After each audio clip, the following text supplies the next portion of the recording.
Histoire au coin du Dévin, présentée par Nurgle et Gilus, nos meilleures histoires de jeux de rôle. Elden Ring, un jeu de rôle personnalisé basé sur le jeu vidéo du même nom, l'histoire des trois pendus, une aventure gratuite pour le système des critiques. Publication initiale en août 2023, avec une musique d'intro et d'outro par Maxime Lenoz. Alors bonjour ou bonsoir si vous êtes à table dans ce nouvel épisode de Histoire au coin du Dévin. Tin-tin-tin. Qu'est-ce que c'est que ce tatatin Je sais de... pas. T'avais la motiver. Pour un deuxième départ, second départ. Oui. Parce que en fait, on a commencé notre histoire et on s'est rendu compte que le son n'était pas lancé. Et oui, et c'est le genre de choses qui arrivent si vous êtes à table, par exemple. Voilà. Mais du coup, on va faire la présentation de la bière très rapidement. Oui, parce qu'elle est déjà versée, C'est la Golden Carolus. qui est super bonne. Donc bière flamande vieillie en fût de whisky. Oui, qui est Et très traître, paraît-il. Elle est délicieuse, mais elle est un petit peu traître. Ouais. Donc, Mon cher sentez, Gélus, ressentez. ressentez. Mm. Elle est toujours aussi bonne. Elle est toujours aussi bonne. Et Et mon cher Gilus, de quoi allons-nous parler Eh bien, aujourd'hui? nous allons parler d'un scénario T'es Elden déjà Ring. bourré, en fait. Non. On va parler d'un scénario que j'ai créé dans l'univers du jeu vidéo Elden Ring par From Software, mais donc j'ai écrit pour le système des critiques V2, tatatatam, moment promotionnel, que j'ai fini aujourd'hui, 2 heures avant l'enregistrement. Qui est disponible sur les liens habituels, évidemment, vous avez trouvé ça dans la description. Système des critiques V2, donc qu'est-ce que ça change? Tout était fait pour que ce soit un petit peu plus rapide, les compétences sont un petit peu plus hautes pour être équilibrées par rapport aux attributs. L'armure enlève moins de dégâts, en fait, est appliquée à la force de l'arme au lieu des dégâts eux-mêmes, donc ça fait moins de dégâts, donc ça fait que les combats sont plus rapides. Il y a les contre-attaques qui permettent aussi de rendre les combats plus rapides. Yo, cher jeune. J'ai corrigé des centaines de fautes de grammaire, de virgules qui manquaient, des petites fautes par-ci par-là. Et qui était déjà dans la version précédente, des photos? Oui. Gilus. Euh, Quand je et pense que je possède ce livre. il y a plein de petites modifications, plein de phrases qui ont été rephrasées pour être un petit peu plus jolies, parce que comme ces bouquins, je les ai écrits sur 15 ans, parfois mon écriture a des hauts et des bas, et surtout, en fait, j'ai été en m'améliorant, donc les vieux trucs étaient vraiment moches. Et voilà, de moralité, système de critique qui est gratuit, évidemment, en PDF, donc vous aurez le lien dans la description.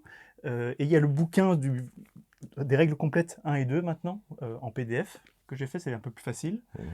Mais bref, c'est une version fine-tunée Exactement. de ton jeu de rôle, de ton système de jeu de rôle, plutôt. Et moralité, je compte sortir régulièrement des scénarios gratuits sur mon Discord et sur les autres liens, etc. Et aujourd'hui, nous allons en tester un qui est dans l'univers de Elden Ring. Si moi j'écris un scénario avec ton système, tu l'édites? Bien sûr. Je pourrais peut-être même éventuellement te faire la mise en page. Et je suis en train de préparer un scénario dans le monde des Tortues Ninja. Et donc je fais des scénarios gratuits qui se passent dans des mondes de licences que je ne possède pas. Et voilà. Eh bien, mais tout ça c'est fort bien. Et donc nous allons aujourd'hui parler du one-shot Elden Ring qui s'est passé Qui est en 3... téléchargeable immédiatement. Voilà. Qui a été joué en 3 séances par notre groupe. Tout à fait. En prenant en compte que notre groupe est particulièrement foireux. Et nul. Et ne fait pas l'aventure rapidement et préfère faire plein de roleplay débiles qui ne sert à rien d'autre qu'à notre amusement. Et je dois dire, c'était assez plaisant. Moi, je garderai longtemps un souvenir très ému du personnage que j'ai joué. Je ferai peut-être une suite, mais je sais que Florian a beaucoup aimé aussi. Oh. Et entre autres, ce scénario vient avec des règles de magie un petit peu plus poussées, vu que je suis en train de travailler sur le livre 4, qui est le livre de magie du système des critiques. Et donc, nous allons démarrer. J'allais dire, oui, est-ce qu'on décrit l'univers de Elden Ring? Parce que Bien moi, sûr. j'ai pas joué aux jeux vidéo, donc je débarquais là-dedans. Et tu es le seul qui a joué à Ouais. Elden Ring. Tout ce que je sais, c'est que c'est un jeu vidéo qui a été fait par la boîte qui ont fait les Demon's Souls, les Dark Souls, les Bloodborne. tous ces jeux vidéo extrêmement durs, en fait. Mais durs, ils sont durs. Ils sont intransigeants, ils ont pas de pitié, en fait. Elden Ring est le meilleur jeu auquel j'ai joué au moins ces 10 dernières années. Je le dis. J'aurais jamais cru que tu embrayerais là-dessus. Ouais. J'ai adoré. Je sais que les gamers pros vont trouver que c'est des chiffres vraiment nazes, mais 186 heures pour le terminer, pour moi c'est beaucoup. Je joue très rarement plus de 10 ou 20 heures sur un jeu. À l'occasion, regarde combien de temps tu as mis sur Skyrim, mais alors là tu verras. Ça va être difficile à dire parce que c'est sur plein de Ouais. versions différentes et de C'est consoles vrai, différentes. c'est vrai. Mais l'univers d'Elden Ring, je vais le résumer comme ceci. C'est un univers très sombre et mystérieux, gothique, où l'élément Medieval fantasy qui se passe dans l'Entreterre. Parfois, je me perds un petit peu dans les termes français parce que j'ai joué en anglais. Et donc, dans l'Entreterre était gouvernée par la reine Marika, qui était aussi la déesse de ce lieu, parce qu'elle avait le pouvoir du cercle d'Elden, qui un jour s'est brisé. Et le cercle d'Elden, en se brisant, Marika a disparu. Les enfants de Marika, donc des demi-dieux surpuissants, ont récupéré des morceaux du cercle et ont lancé une guerre contre leurs frères et sœurs pour essayer de réunir les morceaux. Et au milieu de tout ça, il y a ce qu'on appelle les sans-éclats, qui sont donc des personnages qui reviennent à la vie et qui sont rappelés par la grâce de l'anneau. Je rigole tout seul parce que donc, en anglais, c'est les Tarnished. Ouais. Il faut regarder le sketch de Papa Meat sur YouTube où il a créé un faux monstre, mais vraiment affreux, qui appelle Oh, Tarnished. Bref, allez voir Papa Meat et Elden Ring, vous allez comprendre tout de suite. Et donc, fin de la parenthèse. Oui. Et les sans-éclats sont donc des gens qui reviennent à la vie. Et qui ont été bannis par la reine Marika, et maintenant qu'elle n'est plus là, ils reviennent. Ils reviennent et ils ont la destinée de réunir les anneaux d'Elden. Et évidemment, c'est le personnage que vous jouez qui remplit ces destinées, mais on rencontre d'autres sans-éclats, et c'est aussi des alliances et des combats entre les sans-éclats. Et voilà, et c'est ça. Et donc, j'ai démarré le jeu de rôle, j'aime beaucoup mon intro, personnellement, parce que le scénario s'appelle Les Trois Pendus, où, en vous expliquant, vous revenez à la vie, vous essayez de prendre votre première bouffée d'air, et vous n'y arrivez pas parce que vous êtes pendu. Et là, je vous dis, on commence, vous perdez un point de vie, qu'est-ce que vous faites? Et donc, c'est bienvenue dans le jeu de rôle, ça commence comme ça. Et donc, en fait, donc, il faut bien expliquer qu'on est 5 à table. Voilà, il faut expliquer les personnages. On va introduire les personnages. Voilà, les personnages ont été distribués au hasard, aléatoirement. Et moi, alors je n'étais pas l'un des sans-éclats. Ah bah pour le coup, j'étais content de ne pas être un sans-éclat, parce que ça n'a pas l'air d'être très folichon comme manière d'arriver au monde, de revenir au monde. Tout à fait. Mais pour résumer les 5 personnages jouables, que vous pouvez aller voir si vous voulez dans les règles, il y a 3 sans-éclats qui sont un petit peu les personnages principaux. 300 éclats 300 Non, il y a 3 sans-éclats, et 2 personnages un petit peu parallèles qui peuvent se rejoindre le groupe. J'avais pas l'impression d'être un personnage parallèle, j'avais presque l'impression d'être le personnage principal de cette histoire. Bien sûr. Et donc les sans-éclats sont des personnages qui ne sont qu'un concept. Ils n'ont même pas de nom. Et donc nous avons Prophète, qui est une sorte de prêtre guerrier qui balance ses boules de feu noir et qui soigne, qui était joué par Florian. Nous avons Berserker, un grand noble avec une armure qui lui permet de prendre les coups pour lui. Ce qu'il n'a jamais fait d'ailleurs. Ce qu'il n'a jamais fait, qui était joué par Gigi, et qui évidemment était gros, fort et extrêmement armuré. Est-ce que tu viens... Alors, le dernier, c'était Moustache, qui jouait une espèce de voleur. Ombre, ouais. Enfin, plutôt l'assassin des ombres. Et qui n'a presque pas joué, malheureusement. Oui, c'est vrai qu'il a dû s'absenter pendant la séance, mais bon, c'est comme ça. Et puis, Alors moi, je vais raconter mon expérience. Je vois les autres qui prennent leur feuille de personnage, qui la retournent, et ils ont tous des personnages ultra dark, puissants. Ah, c'est le groupe de Dark le Sombre. Hein. Le groupe de Dark le Sombre. Et moi, j'ai un chimpanzé avec un chapeau de cow-boy. Et je me dis, qu'est-ce que c'est que ça? Et puis je vois qu'en fait, j'ai plein... En fait, déjà, je suis nul en combat, j'ai rien en endurance, j'ai plein d'esquives, par contre. Et Même pas tant que ça. j'ai surtout plein de points en artisanat, en crafting. Ton personnage, c'était son équipement. Voilà, exactement. C'est une race qui existe dans Elden Ring, qui sont les demi-humains. Et ce personnage-là est très inspiré du demi-humain qui fabrique les vêtements pour le personnage principal. Ah, d'accord. Et j'ai Rig en tête, mais je ne me souviens plus si c'était le nom de ton personnage. Non, Rig, c'était le nom que tu avais mis sur la fiche. Oui. Et je sais plus, ils m'avaient donné un surnom directement, qui était genre... Le babouin, non? Babouino, ou un truc comme ça, j'en sais rien, moi. Et, Baboulinet. parce que du coup, moi je vois ça et je me dis, mais je vais le jouer comme un espèce de Gollum, mais un Gollum artisan. Et sur le moment, je me dis, mais c'est excellent comme... Mais bon, avant de partir dans mes formidables aventures, Il y a un 5e personnage. il faut parler du personnage de Val. Ah oui. Qui au final est le personnage qui a eu le plus possible un arc narratif dans l'histoire. Parce que elle jouait un fantôme qui est mort de faim et qui veut se venger, mais qui ne se souvient pas qui il est, qui ne se souvient pas de son nom. Et qui a tout le temps faim. Et qui a tout le temps faim. Et qui est un puissant fond, qui peut manger toute la nourriture qu'il veut, il a toujours faim. Exactement. Et donc c'est un personnage maudit, et qui est aussi un magicien, au passage. Mais il faut savoir que donc je l'ai joué version From Software, c'est-à-dire que même si tu es un magicien, tu poutres au corps à corps quand même. Hein. Bah oui, bah il faut, parce que sinon ça devient un peu embêtant.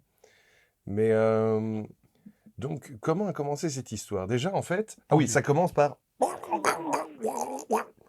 Et donc, il y en a un qui sort sa lance pour essayer d'en décrocher un autre. J'ai bien aimé que, au final, vous vous aidiez les uns les autres. Parce qu'il y a un moment, il y a... Non, ils s'aidaient les uns les autres. Oui, nous, on n'a pas intervenu. C'est vrai qu'il y a Gigi qui dit « Je sors ma lance ». Je lui dis « Mais une lance pour couper ton truc, ça va pas être facile. » Et il me dit « Mais alors, je coupe la lance la corde de celui d'à côté. » Et je lui dis « Oh, bonne idée. » Et pour finir, ils arrivent à plus ou moins à tous se décrocher. Ils se font tomber et je leur explique que quand ils tombent, ils tombent sur un troupeau de chèvres qui amortit leur chute. Et ils tombent de ce qu'on appelle dans cet univers un arbre-monde mineur, qui est donc un arbre qui fait quand même 50 mètres de haut, environ. Chacun tombe sur ses chèvres. Et je leur dis aussi, oui, au milieu des chèvres, vous voyez qu'elles sont prêtes à manger une espèce de fruit brillant. Ah, j'avais oublié ça. Qui est tombé de l'arbre avec vous. Et donc directement, il y a le gros berserker joué par Gigi qui est là, ouais, bah, les chèvres, je leur pote le cul, j'en balance une. C'était pas très péta tout ça. Et voilà. Et je vous ai donné ce qui était un petit peu votre potion de soin, c'était une grenade, le fruit, la grenade, qui avait 20 grains dedans, et chaque grain permettait de récupérer un point de vie. Et quand les chèvres s'enfuient, il y a un bouc qui reste et qui n'est pas content. Oui, tout à fait. Et alors ici, à partir de ce moment-là, il y a le personnage de Val et le mien qui voit qu'il y a du ramdam un peu plus loin. On est dans un buisson. Le fantôme et le Gollum. Et nous, on se dit, mais c'est quoi ces mecs-là? D'où est-ce qu'ils sortent? Et là-dessus, ben, on aurait pu agir. Je ne sais plus si on a agi. Le truc, c'est que Gilus nous décrit que le bouc commence à se décortiquer et à grandir pour devenir un espèce d'énorme minotaure ovin, on va dire ça comme ça. Oui. Et que le truc nous fait un peu... ou défoncer la gueule. Exactement. Et là-dessus, et Gigi est très content parce qu'il va pouvoir se battre directement, un combat d'entrée de jeu. Je ne sais pas si le combat a duré longtemps. Le combat n'a pas duré très longtemps, il n'était pas spécialement difficile, bien qu'il y ait un moment où le bouc s'est secoué et a balancé des pics de porc-épic partout, ça fait zone d'effet, parce que j'ai vraiment joué ce côté très jeu vidéo, les capacités des personnages avec des attaques de zone, etc., les capacités des monstres, etc. Et le combat se passe plutôt bien. Gégil finit à coups de poing. Et c'est vrai que vous débarquez, vous commencez à tirer de loin. Et c'est vrai que sur le moment, je me dis, parce que les trois qui jouaient les sans éclat, ils se disaient déjà, mais on est des dieux, on a une mission divine, on est là pour... Et puis alors débarque le fantôme bleu qui a tout le temps faim. Enfin, la pauvre Val, moi j'ai commencé à l'appeler Bouffe-tout dès le départ. Et puis moi, un espèce de Gollum avec son petit chapeau de cow-boy. Honnêtement, Et- tu as été la star du Mais- groupe. En fait, comme quoi, c'est toute une question de jet de dés et de roleplay. Je suis arrivé en mode «Oh, Seigneur sans éclat, oh, c'est magnifique ce que vous avez fait». Et je me souviens que Gigi directement, il se dit «Ouais, lui, je vais l'antagoniser». Et il fait style «Ouais, espèce de grouilleux, qu'est-ce que tu viens faire ici?» Et je dis «Oh, attendez, messire sans éclat, je vais vous faire quelque chose». Et là, je lui fais une cape en 10 minutes avec la peau du Minotaure. Parce que tu as un truc qui fait que tout l'artisanat que tu fais prend 6 fois moins de temps. Voilà, exactement. Et donc, je peux fabriquer n'importe... Et alors, là, au moment où je fais ça, je me dis, putain, mais c'est extraordinaire. Parce que je peux crafter on the fly, en plein pendant l'aventure, à partir du moment où j'ai les points qu'il faut, quoi. Et en plus, dans ton équipement, tu as plein de trucs pour littéralement enchanter des équipements. Voilà. Et donc, là-dessus, je fais un bon jet de crafting, ce qui n'était pas difficile parce que j'avais quand même des bonnes caracs. Et puis, je lui fais sa cape en peau de Minotaure en mode voici, Seigneur. Et là, immédiatement, Gigi qui me fait c'est bon, tu peux monter sur mon épaule, tu vas être mon serviteur. Et j'étais en mode ah, ça y est, j'ai trouvé mon maître. Et donc, ce qui se passe après, c'est que je vous explique que vous êtes guidé par la grâce. Donc, vous avez une idée de la direction à prendre. Vous voyez littéralement des feuilles de l'arbre monde. Comme dans un jeu vidéo. Comme dans un jeu vidéo. Où tu vois le chemin. Des feuilles de l'arbre monde qui vous guident vers un endroit. Et au milieu de la forêt, vous entendez, je vous dis, oui, vous n'avez pas trop envie de dévier parce que vous voyez une immense silhouette qui marche. Oui, oui. T'as des ours, c'est un ours runique, qui sont les pires ennemis du jeu selon moi. Et vous entendez une voix enchanteresse Un chant. qui chante. Et toi, directement, tu es là, oh putain, il y a un piège. Non, mais c'est vrai, moi, j'ai pas joué à Elden Ring, mais j'ai fait Dark Souls 1, En fait, c'est le seul. J'ai juste fait Dark Souls. Et je me disais, ouais, quand il y a un truc qui essaye de te leurrer, c'est que c'est de toute façon un piège, parce que tout dans ce jeu veut te tuer. Ça aurait été dans le jeu, ça aurait probablement été un piège. Ah. Mais ici, c'était une petite filouterie de ma part, où justement, le but, c'était de faire croire qu'il y avait un piège, alors que ce n'était pas le cas. Je voulais rendre un petit peu ce côté, parce que le monde, l'entre-terre d'Elden Ring, c'est un endroit horrible, mais beau à la fois. Et je voulais un petit peu rendre ça, et donc vous trouvez un arbre, avec incrusté dans l'arbre, une espèce de silhouette féminine qui chante. Et la seule personne qui vraiment était intéressée par ça, c'était Val. Ah, mais tout le monde... moi, je freinais des cas de fer, et tout le monde commençait à être influencé par mon « Non, non, il faut pas s'approcher, vous allez vous faire bouffer ». Moi, j'imaginais, je te jure, j'imaginais oui, quelqu'un va s'avancer, et puis les branches vont t'attraper, commencer à essayer de te bouffer, l'arbre... Eh ben non, c'était un truc positif. Exactement. Et donc, il y a Val qui m'explique qu'elle essaye un petit peu de comprendre. Je lui dis, elle fait un jet d'érudition. Je lui dis, tu comprends que c'est une personne qui est maudite pour l'éternité et vous ne pouvez pas en faire grand-chose. Et elle chante avec cette personne. Et je lui donne, c'est prévu dans le scénario, un symbole de grâce, donc une relance. Et c'est voilà. Et peu après, vous sortez de la forêt, vous voyez des immenses plaines, l'arbre monde, qui est un arbre qui fait littéralement un quart du ciel, et vous voyez un village en ruine. Une bourgade. Une bourgade en ruine. Que nous appellerons dorénavant Famineville. Oui. À côté d'un immense manoir, et vous vous rendez compte que c'est votre destination. Et ben voilà, oui. Et donc là-dessus, on se dit, ah, ça sent l'accroche de scénario. On arrive dans ce village où les gens sont littéralement... Des squelettes vivants. Oui, des squelettes vivants. J'allais faire des parallèles avec le monde réel, mais... oui, écoute, j'y pense aussi, mais on va éviter. Ça fait penser à des trucs tellement négatifs qu'on va juste dire que les gens sont faméliques au bout de leur rouleau. Et puis, je sais plus, tu nous décris des Vous avez traversé scènes. des champs immenses, mais où il n'y a plus rien. Voilà, où visiblement, tout le bétail est mort, il y a plus, ils savent plus faire pousser quoi que ce Et soit. alors, il y a une scène que j'ai trouvé vraiment... En fait, que j'ai trouvé que c'était parfait, Oh. où je raconte que vous voyez deux enfants qui tirent leur mère derrière eux, Ah oui. à qui il ne reste plus qu'un souffle de vie. Et il y a Val qui dit « Ok, ben, je prends un steak, parce qu'elle a fait cuire le bouc. Mhm. Et je prends un steak, elle a dû faire un jet pour voir si elle ne voulait pas le manger immédiatement, mais elle a réussi. Et je donne cette viande à ses enfants. Et je dis, les enfants prennent la viande, abandonnent leur mère derrière eux et s'en vont. Mhm. Et Et c'était, là- oh putain! Ouais, bah, c'était bien, tu avais bien posé le côté dark de la chose. Mm. Puis on rencontre le maire de cette C'est ville. ça. Alors, il y avait une place dans laquelle je vous raconte qu'il y a une espèce de statue qui représente deux siamois avec la poitrine ouverte. Et vous voyez qu'il manque quelque chose dans cette poitrine. Mhm. Et dans l'église, vous rencontrez un espèce de vieux bonhomme dans une chaise roulante. Et je vous dis directement, oui, apparemment il était obèse autrefois, mais maintenant il n'est plus qu'un squelette dans un costume de Dans un peau. costume de peau. Et donc, bah oui, dans ma tête, c'était le maire, mais... Oui, et donc, il nous explique que leur ville était prospère avant parce qu'ils avaient le cœur d'airain ou un le truc comme cœur ça. d'airain, exactement. Cœur d'airain, qui est un artefact qui permettait de bénir automatiquement toute leur récolte et que, en fait, la baronne du coin, La baronne Oxita, voilà... que j'ai inventé, qui n'est pas dans le jeu vidéo. ah, Tout ce scénario n'est pas dans le jeu vidéo. oui, parce que en moi, fait. je pensais vraiment que tu avais repris quelque chose Non, non, non. du... J'ai pensé de façon à donner une nouvelle aventure aux gens qui ont apprécié le jeu.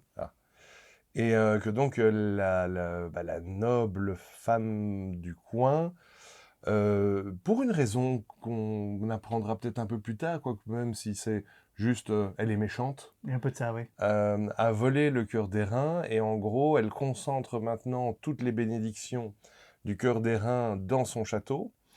Mais ça fait que les campagnes alentours ont un contre-coup et que donc du coup, si leur récolte était très abondante avant, si l'abondance était pour tout le monde, maintenant eux ils se prennent le contre-coup de il n'y a plus rien qui pousse. Les animaux ne font plus de gosses et meurent de maladie. Et donc tout le monde est en train de crever. Petit... Sauf que oui. dans le château de la baronne, au loin, on voit qu'il y a des lumières et ça fait... Il y a un peu de ça. Voilà. Et en plus, vous vous sentez attiré par une rune majeure, qui est ce que les sans éclat doivent réunir. Voilà. Et alors, petit détail de background, ce scénario est basé sur Indiana Jones 2. Tout à fait. Sur le Ouais, début. mais tu t'en es même pas caché. Non. Hein. C'est faut aller rechercher la pierre magique pour sauver les ch'tites d'enfants qui meurent de faim. Exactement. Et moi, je vous jure, sur le moment, moi j'étais en mode, ah bah voilà, une bonne aventure où on doit faire régner la justice.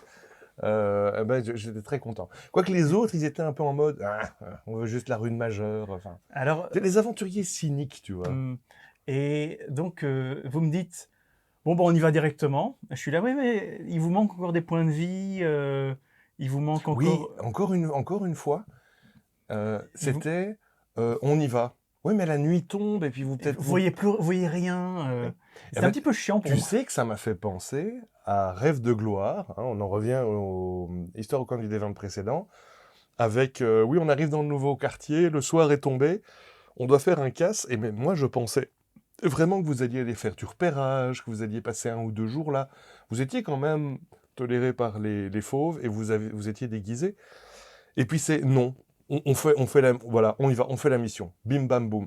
Donc on traverse la forêt dans le noir. Je sais plus si on se fait attaquer par des bébêtes. Alors, il n'y a pas de forêt, donc vous vous retrouvez face à une immense montée, et je vous explique que vous vous rendez très vite compte qu'il y a des centaines de cadavres de gens morts de faim en essayant d'atteindre le manoir. Qui sont contre la palissade du manoir. Donc il y a un immense manoir, et je vous dis aussi que certains sont transpercés de carreaux d'arbalète. Voilà, et donc on se dit, ouais, ils les ont. Évidemment, quelques-uns des cadavres se Oui. réveille. Il y a quelques morts vivants, mais c'est pas des bêtes morts vivants, c'est des trucs avec des tentacules qui sortent de leur corps. Ouais, voilà, je l'explique qu'il y en a un qui balance de l'acide, il y en a un qui explose quand tu le... J'ai fait dans le scénario une liste de pouvoirs, et chacun de ces morts-vivants a un pouvoir. Donc il y en a qui explosent, il y en a qui crachent à distance, il y en a Mhm. qui ont du sang acide, et donc quand tu les blesses, tu te prends des dégâts. Ouais, Et donc je ouais. commence à faire ça, et puis tout d'un coup, vous voyez un carreau d'arbalète qui se plante Ah à vos oui. pieds, et je dis, vous entendez Mais- un rire, il fait... C'est pas un carreau d'arbalète. Un c'est carreau de baliste. Un carreau de baliste. Donc c'est-à-dire une baliste, c'est une arbalète de la taille d'un piano et ça tire des projectiles qui font 3 mètres de long, quoi. Et donc là, un peu panique. Et il est vrai que sur le moment, on s'est dit, il faut d'autant plus aller vers l'avant qu'on doit monter sur cette palissade et aller tuer le mec qui nous canarde. Parce que je sais plus si quelqu'un s'est pris un tir de cette arbalète, mais ça pouvait nous tuer en un coup. Alors, il me semble que je crois que Val s'est pris un tir d'arbalète qui lui a fait énormément de dégâts. Mhm. Et il y a eu un moment, je vous explique, donc il y a des escaliers qui font une espèce de coin du manoir. Mhm. Et Moustache est tombé dans Dans le ce- tas dans- de cadavres. il y avait une planche pourrie. Il passait au travers. Mhm. Et donc, quand il a dû refaire le détour, eh ben, il s'est pris partiellement un carreau d'arbalète. Alors, juste, je veux dire, à propos des méchants, j'ai accompli le plus grand remerciement qu'on peut me faire en tant que maître de jeu. J'ai mis Florian mal à l'aise. C'était à quel moment? C'est pourquoi quand je jouais les gourmets. Ah oui, oui, parce que... Ah oui, ben, les gourmets, on va les découvrir On va les un peu découvrir. après. Exact. Parce que je sais pas si... Oui, on en a déjà rencontré un avant le troll. Mais... Il y avait juste le gars qui tirait. Ouais. Voilà. Parce qu'en effet, à la porte du manoir, il y a un troll Mm. qui est immense et je leur Mais- dis ouf. Alors, moi, je tiens juste à dire que moi, le petit Gollum artisan, je restais loin de tous les combats. Je regardais faire de loin, parfois je tirais une flèche, poum.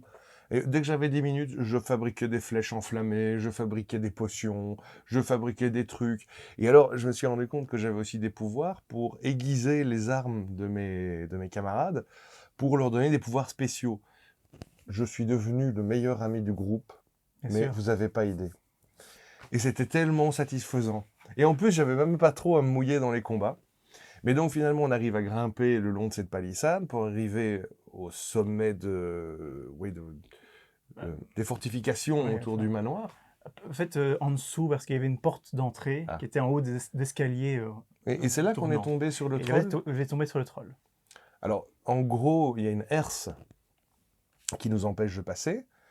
Et tu nous décris qu'il y a King Kong qui est en train de faire un solitaire à côté. Oui, qui est en train de chipoter un petit truc. Ah et oui, il chipote un petit truc. Et donc, en gros, ben, on arrive... Je pense pas qu'à aucun moment on s'est dit on va essayer de le poutrer. Alors, le but étant de ne pas faire un combat à ce moment-là. Et donc, dès que vous approchez, je vous dis ouais, je vous sens. Allez, venez ici, vous allez pouvoir m'aider. Mhm. Parce que donc, le but, c'est de faire un dialogue avec le troll. Et donc, en gros, je sais plus très bien ce que le troll nous dit, mais Il est en train de faire un Il est- casse-tête. il est en train de faire un Et donc, casse- je vous donne physiquement un casse-tête. Il est obligé de protéger le portail jusqu'à ce qu'il ait réussi l'énigme. Et donc, tu nous as donné... Bah, C'est pas exactement ça. Moi, c'est comme ça que je m'en C'est juste souviens. qu'il s'emmerde un petit peu. Ah, d'accord. On le nourrit pour garder le portail. Mhm. Et, mais il est assez bon à la discussion. Et donc, c'est Florian qui a pris le casse-tête et dit je vais le résoudre. Mhm. Il y arrive. Et pendant ce temps-là, vous faites des discussions, vous êtes là, mais oui, mais mon bon monsieur, ça ne se fait, on ne travaille plus comme ça. Et vous commencez Faut se faire payer. vous commencez à Et le minimum à le syndical. pousser à abandonner son travail. Mais on poussait le... Attends, je veux dire, on a un troll de la taille de King Kong qui est plus ou moins sympa. On s'est dit, on peut peut-être lui demander de tout péter sur le chemin. Mais bon, ça n'a pas marché. Et puis, de toute façon, ben, Florian a réussi à faire le casse-tête. Vous faites Comme- de bonnes discussions, vous faites des bons Mhm. jets, je vous fais faire des jets de persuasion, Mhm. et ça marche bien. Et donc le troll dit ok, bah écoute, ça me va. Il ouvre la herse, et On se retrouve enfermé dans le manoir. dans le manoir. Mais vous vous retrouvez dans le verger. Voilà. Parce que l'entrée, enfin la cour du manoir est un immense verger extrêmement verdoyant avec des arbres sur lesquels poussent aussi des choses étranges comme des cuisses de poulet, des gâteaux. Oui, sur le moment, je me dis, oh, un arbre qui fait pousser des cuisses de poulet, mais c'est génial. Et donc, effectivement, le verger du manoir produit de la nourriture en surexcès pour les gens qui habitent là. Et il y a 2-3 serviteurs. Il y a des espèces de serviteurs morts-vivants, mais qui réagissent pas vraiment à votre présence. Ça, c'est typique dans le jeu. Il y a partout ces espèces de zombies qui sont pas vraiment des combattants et qui sont en train de faire des menus travaux un peu partout. Ça s'appelle des serviteurs dans Warhammer 40 000.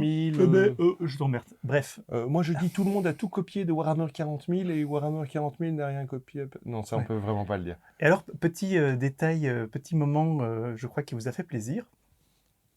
Il y a quelqu'un qui me dit, oui, mais on regarde, et le gars avec sa baliste, est-ce qu'on le voit? Et je vous explique, vous voyez vous voyez la lune, et la lune, c'est quoi? C'est un gros cul. En fait, vous voyez le gars qui est en train de passer ses fesses au-dessus des remparts, qui est en train de chier, qui a l'air vraiment énorme. Et donc là-dessus, chacun sort ses armes à distance. C'est moi qui ai mis une flèche dans le cul, ce gros lard. Et donc, flèche dans le cul, et tombe devant vous le premier gourmet invité, qui sont donc des immenses obèses. Des super gros marquis avec des fraises et des froufrous partout, mais dégueux, couverts de bouffe pourrie, ils puent, enfin bref, de vrais petits disciples de Slaanesh. J'ai beaucoup aimé les jouer. Il y a un moment où il y a juste Moustache qui a retrouvé le mécanisme pour soulever la herse. Et il y en a un qui essaie de le planter, mais c'est lui qui le plante. Et je raconte qu'il et donc il a une blessure, il prend les pots de poulet, il essaye de se faire, et il commence à prendre du citron, et le dialogue est vraiment là, on va manger, hein, et voilà. Je sais plus, je t'avoue, je me souviens plus de tous les combats, mais est-ce que tu nous en as pas décrit un moment qui était éventré et qui mangeait, et la bouffe ressortait de son bide et il la ramassait par terre et il la remangeait. Et donc des gens qui sont devenus fous à force de trop manger. Voilà. Et petit message capitaliste. Effectivement, le pauvre Florian, il était un peu horrifié. Parfait. Il est un peu fleur bleue. Mais bon, mais je suis très content que tu aies pu mettre 100% de ton imagination horrifique en place pour ça, ce truc, il est parfait. Et alors, il faut noter que ce moment est une fin de séance. Et qu'à la séance suivante, il y a deux choses qui se passent. C'est que Moustache ne pouvait pas venir à la séance suivante. Ah oui.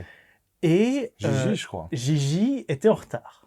Et donc, qu'est-ce qui se passe? C'est je dis, ok, le personnage de Gigi, il y a une trappe qui s'ouvre sous tes pieds et tu tombes dedans. Ouais. Et le personnage de Moustache, il y a un énorme oiseau qui passe, qui le prend et qui l'emporte. Hop, Deus Ex Machina, maître de jeu qui a pas envie de se casser la tête. Mais c'est surtout que nous, au sein du groupe... En plus, ça marche dans l'univers. Voilà, au sein du groupe, on s'est dit, en fait, là, il y a quand même maintenant 2 des personnages les plus puissants sur un groupe de 5 qui ont disparu, qui sont pas là. Et du coup, on était un peu en mode... Moi, j'étais en mode Rambo. J'avais passé, dès que j'avais 5 minutes de libre, je m'étais fait des flèches de feu, des flèches de glace, des flèches machin. J'avais aiguisé les armes de mes potes. T'avais pas fait de flèche électrique alors que c'était le truc qu'il vous fallait à la fin. Exactement. Et je me suis dit, mais je peux pas tout faire. Les flèches électriques, on va voir. Et puis en fait, c'est le truc qui nous a manqué sur la fin. Et puis, alors, comment ça s'est passé? Alors, vous êtes rentré dans le manoir. Et il y a Gigi qui est arrivé pour la séance, et donc il sort d'un passage secret, et je raconte qu'il s'était retrouvé dans le noir, et il avait senti qu'il y avait des trucs qui le touchaient, et tout, et en fait j'ai ressorti un des monstres du jeu, qui sont des immenses mains à 7 ou 8 doigts, comme ça, et qui se baladent comme ça, et donc il ressort de là, et il en a une sur le dos, qui commence à l'étrangler, il y a une main qui vous saute dessus, et ça donnait un combat assez court, mais assez sympathique. Il faut quand même... On a oublié quelque chose. Baliste. La baliste. Parce qu'à un moment, je sais plus qui a eu l'idée de dire, mais cette baliste, elle a beau être grande, le personnage de Gigi, c'est quand même un colosse, quoi. Tout à fait. Est-ce qu'il peut... Et je crois que c'est Gigi qui dit, est-ce que je peux la porter? Et il me semble que tu lui réponds, oui, tu peux la porter, mais tu ne sauras pas l'actionner et la porter, et tu as besoin de toute ta force pour la porter. Je dis, mais Moi, je suis un petit chimpanzé avec un chapeau de cow-boy. Et tu étais le seul à avoir des points en machine de guerre. Et j'étais le seul à avoir des points en machine de guerre. Et donc là, c'est parti. Il y a un perso du groupe qui porte une gigantesque balise de la taille d'un piano, avec un autre PJ qui est en mode « Ouais, par là !» Pouf. Ben, cette combinaison est prévue dans le système. C'était beau. Là, je me sentais en parfaite osmose avec Gigi. Avec le berserk, plutôt. Oui. Et donc vous rentrez et vous retrouvez, donc je raconte, il y a des pièces où il y a des gourmets qui sont étalés après, parce qu'ils ont trop mangé, ils ont pris de la drogue, etc. etc. Et vous arrivez à la salle à manger principale. Je raconte, c'est tout en fumée. Et Val, qui va en avant parce qu'elle a des bonus de furtivité, parce qu'elle est un fantôme, ça aide, voit une immense silhouette dans les cuisines. Ah oui, j'avais complètement oublié le cuistot. Il y a donc, elle se fait quand même repérer, et donc il y a une espèce d'ogre qui est un immense cuisinier avec un hachoir grand comme une porte, et il y a des gourmets qui sont en train de manger. Et donc là, c'est baston. Et entre autres, il y a un des gourmets qui était un magicien qui vous a fait chier. C'était parfait. J'ai adoré faire ça. Et là, c'était quand même baston pas évidente. Oui, parce qu'il était assez vénère. Il faisait beaucoup de dégâts. Mais toi, avec ta baliste, tu l'as fait des dégâts à mort. Mais j'ai été étonné que tu nous laisses arriver là avec la baliste. Ça fait partie de mon scénario. C'est écrit dans le scénario. Ça aurait été moi. Je me serais dit, ouais, bah alors à un moment vous dites, ouais, la balise, elle est trop grande que pour passer la porte, et nanana, bon. Mais en fait, ça, vraiment, ce monstre, ce mini-boss, hein, puisqu'on va vraiment utiliser les termes pour le cuisinier, le combat aurait pu être beaucoup plus mortel sans la baliste amovible. Bien sûr, tout à fait. Et donc, vous l'avez bien eu quand même. En fait, ce qui vous a le plus fait chier, c'était le cuisinier magicien qui balançait des projectiles magiques qui faisaient des dégâts automatiques. Pas beaucoup de dégâts, mais qui touchaient automatiquement. Et toi, tu lui as mis énormément de dégâts, le gros ogre cuisinier, avec la baliste. Mais après, elle a été pétée. Parce qu'il est arrivé, il a tapé, il a fait un effet de dégâts de zone. Et Val, elle avait un gros sort qui fait énormément de dégâts, mais c'est seulement si elle se prend des dégâts.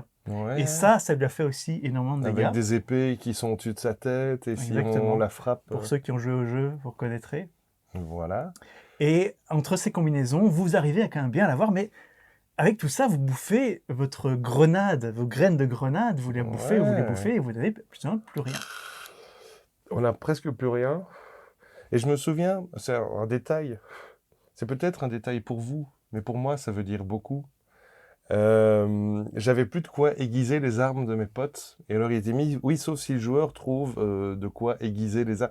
Et en fait, je t'ai fait, mais oui, on est dans une cuisine, je suis sûr que le mec, il a de quoi aiguiser ses instruments. Tu m'as fait, oh oui, très juste. Non, et donc, j'ai pu remettre quelques bonus sur mes potes. C'est prévu que les trucs d'artisanat, vous pouvez trouver de nouveaux ingrédients pour les faire. Ah, c'était pas juste mon génie inné. Alors, c'est pas écrit spécifiquement que dans la cuisine, il va y avoir ça, mais j'écris, si les gens explorent un petit peu le manoir, ils peuvent trouver des trucs d'artisanat. D'accord. Avec potentiellement des rencontres. Mais voilà, et donc, moralité, vous finissez par monter à l'étage, vous crochetez l'immense porte qui mène à la salle de dégustation, la salle de banquet de la baronne. Et là, musique de boss de fin. Bla bla, boum, bla donc, bla bla. Il y avait deux gourmets que j'ai décrits en 13 excès, en train de bouffer. Il y avait je les préfère faisant des... le haut prêtre de l'élégance, qui est donc qui, je vous décris, c'est un espèce de bossu, et sauf qu'en fait, il se relève, en fait, il n'est pas bossu, c'est juste qu'il fait genre 3 mètres de haut. Et il est en mode scolopendre, tu vois, il est plié en forme de S. Et il y a la baronne, que je lui dis, ben voilà, ben elle fait 4 mètres de haut. Et c'est une immense femme magnifique, je vous montre le dessin, et il y a Florian qui dit « Oh, je veux l'épouser !» Bah, vraiment, la reine des ténèbres titanesque, vraiment dans le ton de Elden Ring et des jeux de From Software. Et alors, là, je vous ai dit, beaucoup de choses vont dépendre du jet d'initiative. Et celui qui a la plus haute initiative, c'est le haut prêtre de l'élégance, qui balance une boule de feu qui touche tous les PJ. Qui touche tout le monde, oui. Parce que les boules de feu, et je vous ai bien montré qu'elles faisaient des dégâts, j'ai pas décrit, mais Florian, il n'arrêtait pas à faire des boules de feu et qui faisait des tonnes de dégâts. Et donc, tout le monde pète sauf toi, parce que en fait, si t'avais plus d'initiative et tu t'étais caché. Moi, je m'étais mis plus loin parce que je me dis ça pue du cul. Et je voulais tirer à l'arc. Je m'étais dit, ouais, je vais utiliser toutes mes super flèches. Ouais. Tout en me rendant compte, à un moment, qu'en fait, j'aurais dû prendre les flèches électriques, les seules que j'avais pas faites. Parce qu'elle avait 5 en armure, ce qui est immense, Voilà, et les flèches électriques ignoraient l'armure. Que les flèches électriques ignoraient l'armure, et vu qu'on n'avait pas eu d'ennemis qui avaient de l'armure avant, et puis là, je me suis dit, putain, c'est trop tard que pour les faire, donc il va falloir faire avec. Très important, la baronne, elle dit, mais je suis sûr qu'ils sont pour ceci, et avec ses 3 bras, parce qu'elle avait 3 bras, elle ouvre sa poitrine, et elle montre que dans sa poitrine, elle a placé le cœur des reins. Voilà, exactement. Et donc c'est là qu'est l'objet de notre quête, c'est ça que je voulais dire. Exactement. Et ça commence à pas mal aller mal pour vous au début. Oui, le combat se passe pas bien. Le combat se passe pas super bien. Vous vous retrouvez un petit peu coincé par les gourmets, alors qu'à distance, il y a le prêtre qui balance des boules de feu au corps à corps. Je me souviens, au début de ce combat, il y a eu une grande discussion philosophique sur il faut d'abord se débarrasser des petits grouilleux, des petits mobs, avant de s'attaquer au gros boss. Et c'était ma version des choses, et je disais, mais dans un MMORPG, il faut toujours se débarrasser des petits mobs avant de s'attaquer au gros boss. Ce qui était une bonne idée dans mon système, parce que plus il y a de gens au corps à corps, plus ils ont des bonus contre voilà. Et c'était Gigi qui, lui, avait une vision beaucoup plus de donjons et dragonesque des choses, qui disait non, on doit tout faire pour ignorer les petits mobs et mettre le plus vite possible tous nos dégâts sur le boss, sur la baronne. Dites-nous en commentaire ce que vous en pensez. Votre avis nous intéresse. Exactement. Et donc, Baronne, première chose qu'elle fait, c'est une espèce de vague psychique qui fait plein de dégâts. Ouais. Parce que vous n'avez pas bien une bonne volonté pour y résister. Et elle commence à balancer des... Vous avez par contre eu beaucoup de chance parce que son coup principal, c'est qu'elle faisait une espèce d'attraction gravitationnelle en dessous de son pied pour vous écraser. Elle faisait le « Come here !» Exactement. Et puis elle te faisait un coup massue. Et vous avez très bien réussi vos jets face à elle. Mais en fait, vous avez une Sauf moi. Sauf toi. Vous avez quand même une très bonne idée, c'était vous dire, bon, on va buter le prêtre en premier. Et c'est ce que vous faites, vous y arrivez, ça marche plutôt pas mal. Le prêtre, on l'a eu relativement vite. À un moment, moi, je me suis dit, bah, de toute façon, Gilus a prévu qu'on meure tous dans cette rencontre. C'était pas le cas. Moi, je me suis dit, on n'est pas censé gagner. On va probablement se faire péter la gueule et enfermer dans la prison ou quelque chose comme ça. Ou alors, simplement, il va nous dire, vous êtes tous morts. Mais je me suis dit, ces adversaires, ils sont trop forts pour nous, mais moi, qui suis-je pour faire chier lors de la partie? Je ne suis qu'un petit gognolo artisan. Je vais combattre avec mes compagnons jusqu'au bout. Parce que vous étiez tous à bout. Et alors, Gigi, il faisait son malin, il avait plein de points de vie et une énorme armure, mais il le sentait et vous étiez tous dans les blessures très graves de vos personnages. Vous arrivez à buter le prêtre, vous arrivez à buter les gourmets, mais évidemment, je vous dis, oui, la baronne, vous voyez le cœur qui commence à battre plus vite, et toutes ces blessures se régénèrent. Voilà. Hein, il y avait quand même un objet brillant sur le boss. Et donc, effectivement, on finit quand même par se débarrasser de tout, ou presque tous les vilains.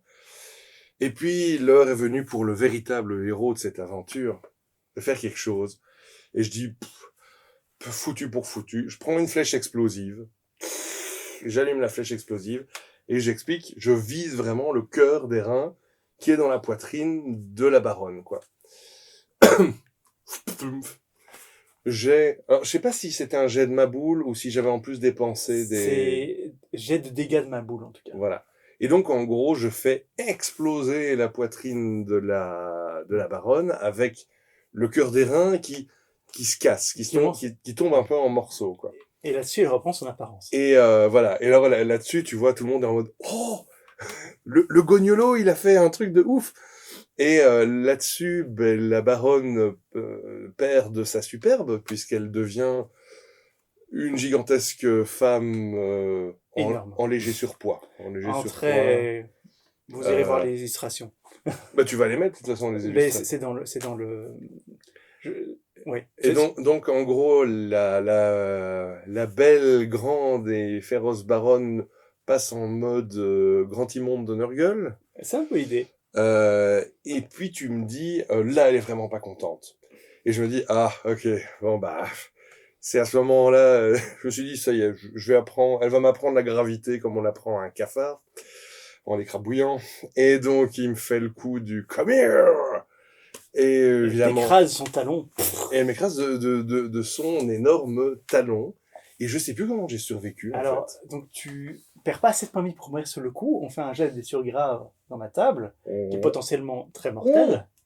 Et t'as tes intestins qui commencent à sortir. Voilà, et en gros, elle empale mon personnage sur son énorme talon aiguille. À noter que le personnage de Gigi aurait pu prendre le coup pour lui. Mais c'est vrai, mais sur le moment, franchement, Je vois qu'il n'est pas pensé. je n'en veux pas à Gigi parce qu'en fait, le combat était tellement intense à ce moment-là qu'il a oublié cette particularité de son personnage. C'était pas... et donc voilà, et donc mon pauvre petit Gloom, les intestins partout. Était hors combat. Et je suis hors combat, c'est clair. Mais là-dessus, le gros berserker monte sur la baronne et il commence à tirer le cœur. Arracher le cœur, oui. Et c'est ce qu'il fait, il fait un bon jet, il arrive à arracher le cœur d'Airain. La baronne s'effondre en hurlant « mon cœur ». Oh, tu fais super bien la baronne qui Je sais. Plusieurs choses se passent, entre autres, j'explique que au-dessus du corps mort de la baronne, vous voyez des lumières qui apparaissent, et en tant que sans éclat, vous reconnaissez immédiatement que c'est une rune majeure. Et ce qu'il faut savoir, c'est que la veille, j'avais envoyé à Val un message pour dire si tu récupères le cœur d'airain ou la rune majeure, tu reviendras à la vie. Parce que c'est vrai qu'on a oublié de préciser que c'est que le corps du fantôme, donc le personnage de Val est mort dans cette pièce en les regardant manger, et il est mort de faim. Et donc il y avait son corps qui était là. Mais on avait tous une espèce de mission secrète, non? Non. En fait, c'est plus ou moins. Parce que moi, j'en avais une, tu m'en avais mis une aussi, oui. Toi, qui était que je voulais devenir un humain. Ouais. Et je vais pas...